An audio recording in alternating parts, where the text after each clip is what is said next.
Ken, let's go into our local affiliate in Las Vegas, KSNV, who is currently talking to a student on lockdown. Let's listen.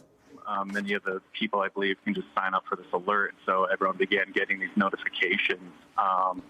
And so we were actually about to walk back outside, and people began kind of streaming and running into the building we're at, saying there was a shooter and that we had to stay inside. So that was, I can't even tell you the time right now off the top of my head, but we've been in here probably at least an hour, so just kind of waiting for anything.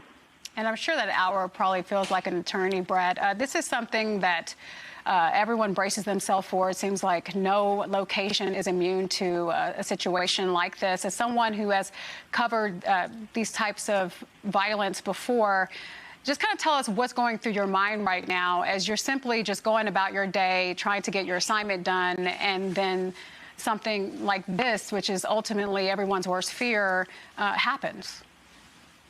Yeah, unfortunately, we do cover some terrible events like this far too often. And this is my first time having a shelter in place and locked down. So I've never been on this side of it. And yeah, I'm honestly a little shaken by it all, but I think we're in a safe location. So it is disturbing, and it's unfortunate that I was talking to engineering students here just about their final projects and just how happy they were to be graduating in 2 weeks. And then just at the turn of a dime, we had to flip a switch and find ourselves in the situation now. Certainly upsetting.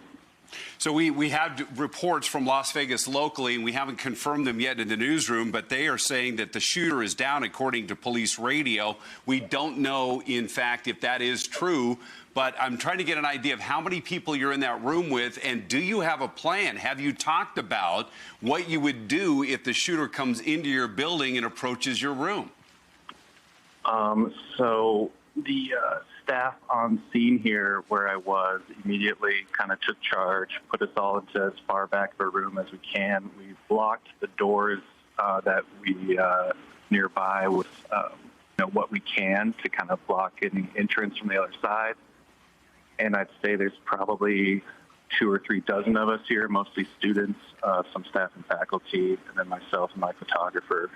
We're just many are just kind of crouched on the ground. There are some windows, so we're just trying to stay away from the windows as best we can.